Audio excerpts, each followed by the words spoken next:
Setelah acara selesai, Biba merebahkan tubuhnya di atas ranjang. Rasanya cukup lelah karena acara malam ini dihadiri begitu banyak tamu yang sangat antusias ikut mendoakan kelancaran kehamilannya. Tak lama Asa menyusul duduk di samping sang istri seraya mengusap lembut perut buncitnya. Alhamdulillah, acara Bibu malam ini berjalan lancar. Malam ini kamu pasti lelah. Ayo berbaringlah, aku pijit. Tidak usah.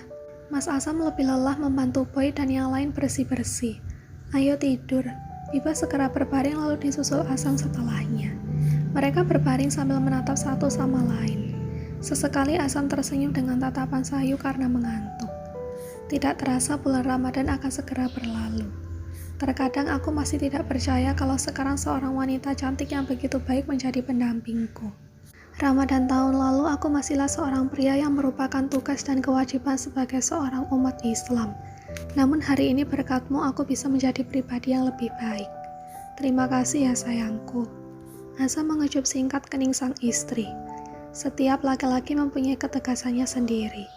Tak terkecuali Asam yang selalu mempertegas perasaannya kepada Biba. Sepertinya tiada hari yang dia lewati tanpa mengucapkan terima kasih kepada Biba. Meski istrinya itu sama sekali tidak pernah meminta. Mungkin Biba sampai bosan mendengar ucapan terima kasih itu. Padahal selama ini dia tahu suaminya itu selalu memperlakukan dia dengan baik dan bertanggung jawab. Sudah, jangan berterima kasih terus, ini belum lebaran. Nanti kalau sudah waktunya sungkem-sungkeman baru deh kita maaf-maafan. Asam tertawa kecil mendengar ucapan istrinya. Terkadang dia juga bingung dengan dirinya sendiri. Karena setiap harinya dia merasa Biba selalu melakukan hal yang baik dan membuat hidupnya menjadi semakin berwarna. Belum lagi semenjak kehamilan Biba, Asam selalu merasa bahwa istrinya adalah wanita yang luar biasa. Dia tahu mengandung adalah sesuatu yang tidak mudah. Terlebih lagi beberapa waktu lalu Biba hampir terancam keguguran. Namun karena kuasa Allah semua dapat dipertahankan. Sampai ke usia yang sudah menginjak 4 bulan, Asam dan keluarganya mengumpulkan begitu banyak orang untuk ikut mendoakan kelancaran kehamilan Biba dan persalinannya nanti. Iya, maaf-maafan ya memang tunggu lebaran, tapi apa aku tidak boleh mengucapkan terima kasih untuk istri yang luar biasa sepertimu? Aku tidak tahu apakah aku sanggup jika berada di posisi kamu, mengandung buah hati kita. Kamu harus merasakan mual, belum lagi pendarahan waktu itu. Aku sangat takut kehilangan kamu dan Bibu. Melihat mata sang suami kembali berkaca-kaca, membuat Biba merasa jika semakin hari Asam hanya memikirkan tentang bagaimana cara membahagiakannya, dan tidak lagi mementingkan dirinya sendiri. Sekarang semua sudah terlewati, insya Allah semuanya akan baik-baik saja. Sekarang kita harus tidur, karena besok kita harus kembali ke apartemen dan kamu harus kembali bekerja ke kantor. Asam beringsut mendekap sang istri ke dalam pelukannya. Matanya mulai terpejam saat kehangatan itu mulai ia rasakan. Aku hanya bisa tidur jika memeluk kamu seperti ini. Rasanya nyaman sekali, seolah aku selalu dapat melindungi kamu dalam situasi apapun bahkan ketika sedang tertidur. Lagi-lagi Biba terkekeh saat mendengar ucapan suaminya. Baguslah kalau Mas Asam merasa nyaman, tapi sebenarnya aku agak sedikit sesak. Sontak Asam langsung menjauhkan tubuhnya. Benarkah? Hahaha, aku hanya bercanda. Ayo sini peluk lagi. Aih, sayang. Asam mendengus kesal lalu kembali memeluk Biba. Keesokan harinya, para keluarga sedang berkumpul di ruang tamu. Karena sebentar lagi kedua orang tua Biba pun akan segera pulang. Karena ayah tidak bisa meninggalkan peternakan sapinya terlalu lama. Terlihat Asam dan Biba melangkah turun dari lantai 2 sambil bergandengan tangan. Irfan yang duduk di samping ayah dan ibunya langsung menunjuk ke arah tangga. Nah, itu dia pengantin baru kita. Malam tadi Bang Asam benar-benar romantis. Top banget. Para tamu sampai terpana. Apalagi para jomblo yang malam tadi menghadiri acara 4 bulanan Kak Biba. Auto pengen langsung nikah. Biba dan Asam segera duduk di sofa berkumpul dengan keluarga mereka.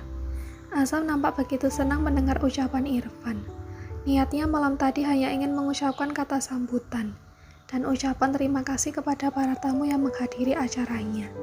Namun karena situasi yang mendukung dan perasaannya yang memang terus bergejolak jika mengingat momen-momen indah yang dia lewati bersama Biba, Akhirnya memancing Asam untuk menceritakan sedikit kisah perjalanan rumah tangganya untuk dijadikan pelajaran hidup orang lain.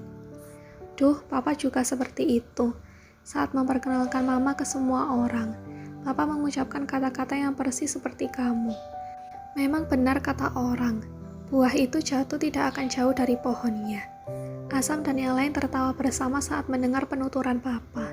Sementara Mama nampak menatap heran sang suami. Dih, seingat Mama tidak seromantis itu deh. Papa itu lebih cuek. Iyain aja, Ma, sahut Asam. Yang namanya mengungkapkan perasaan itu memang akan sangat menguras perasaan. Dulu ayah berpikir pernikahan kalian tidak akan bertahan sejauh ini, karena hanya didasari keterpaksaan. Namun saat melihat apa yang dilakukan Asam malam tadi, ayah semakin yakin bahwa Biba jatuh ke tangan pria yang tepat. Lukas ayah Biba. Biba menyandarkan kepalanya di bahu sang ayah. Dia tahu di balik ketegasan cinta pertamanya itu, ayah adalah orang yang selalu memikirkan apakah dirinya telah bahagia atau belum, meski tidak bisa diungkapkan secara langsung. Benar itu, ibu setiap malam tidak bisa tidur, karena memikirkan kalian, tetapi mulai sekarang sepertinya ibu akan tidur nyenyak, sambung ibu Biba. Tidak bisa seperti itu dong, bagaimana bisa ayah dan ibu merasa lega, sementara masih ada aku yang belum menikah. Ayah dan ibu jangan pilih kasih gitu dong, sahut Irfan dengan wajah cemberut. Iri ya, kamu masih kecil sudah ngomongin nikah. Sekarang umur kamu baru 19 tahun, yang dipikirin jangan nikah dulu. Kuliah dulu yang benar, dapat pekerjaan yang bagus, setelah itu baru lamar anak orang. Awas aja kalau nanti ibu dengar gosip kalau kamu punya pacar. Ancam ibu dengan sorot mata tajam. Benar itu, kakak kamu Biba selalu menjaga kehormatan keluarga, dia tidak pernah pacaran. Sebagai seorang anak laki-laki satu-satunya, kamu harus lebih fokus, ingat, sambung ayah. Kena lagi, gumam Irfan. Ya, dulu sekali Biba hanya mengenal satu pria, yaitu Yuda. Namun selama bersekolah di pesantren, mereka hanya menjalin pertemanan saja. Hingga Yuda memasuki bangku kuliah dan Biba memutuskan untuk bekerja. Pertemanan yang terjalin sekian tahun akhirnya berubah menjadi cinta. Hingga Yuda memutuskan untuk melamar Biba. Namun sayang, mereka tidak ditakdirkan berjodoh. Alih-alih bersanding di atas pelaminan, Allah malah mengirimkan Asam sebagai takdir terbaik untuk Biba. Seindah-indahnya rencana manusia, skenario Allah adalah yang paling indah. Masya Allah.